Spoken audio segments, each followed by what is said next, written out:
me tell you about something you probably haven't heard about. There's been a huge ban wave recently, hitting a ton of traders and allegedly banning over $1 million of skins.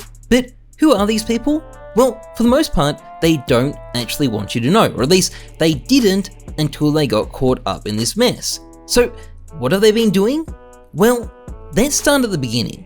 At the end of March, there was a fairly nasty scam of an M9 Ruby. The guy behind it was called Gamebred, and based on his comments, he's an absolute gentleman. And either way, he f***ed around and he found out. Valve slapped his stupid scamming ass into oblivion, but before he did, he deposited his knife on a naughty site. Now, for monetization purposes, I don't want to say this site's actual name, so we're going to call it Valorant Trades instead. Anyway, Gamebred put his knife on Valorant Trades and had a bit of a degen and withdrew some other skins, at which point Valve intervened with the ban. But it didn't stop there. Valve decided to widen the ban net. Everyone who traded with Gamebred on Valorant Trading also got banned. This included the guy who took the Ruby off him when he deposited, and also people who traded him skins when he cashed out.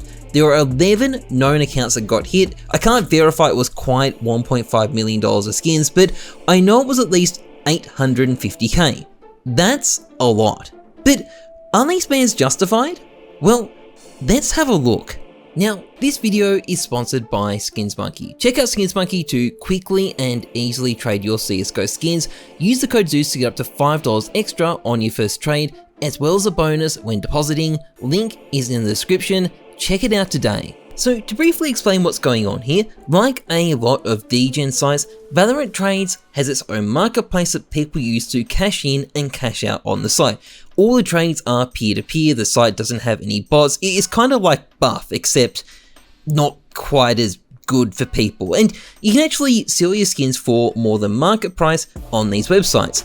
This gives you an edge as a trader if you use it, but it also comes with a bit of a stigma in the community. The people who sell on these sites are often very quiet about what they're doing. But it's not just these traders that buy and sell on these sites. It's also scammers like Gamebred who like using them. They have weak or non-existent know your customer checks, and no one is going to suss you out to make sure your items aren't scammed if you trade there. So they're a natural dumping ground for scammers, and that makes using them kind of dangerous. And in this instance, a huge number of traders have been caught up by someone else's scam.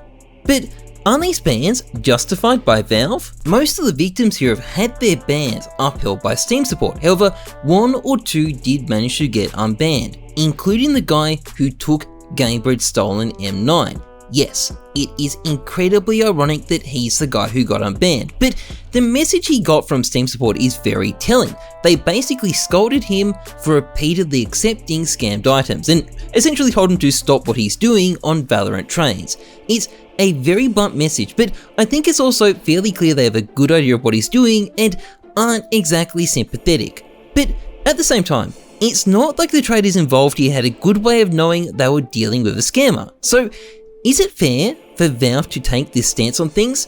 A big part of the problem here is clearly Valorant Trades. It's not exactly the most legal enterprise, and they allegedly refused to intervene when they were told about the situation.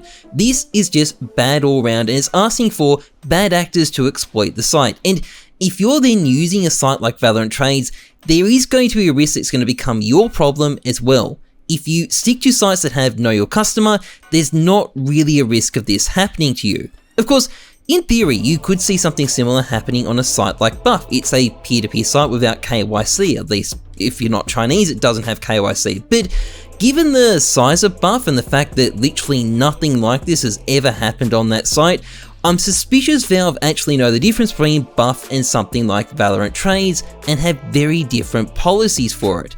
Unfortunately, there is always going to be demand on sites like Valorant Trades, and where there's demand, there will be traders who take advantage of that. And I don't think selling on these sites is inherently unethical. I think it's a site that's the problem, not the people using it, but it is still risky. You get better prices there, but those prices come at a risk to your account. Valve have gone to considerable lengths to shut sites like Valorant Trades down, and if you choose to use them, there is no reason to expect them to be sympathetic to you.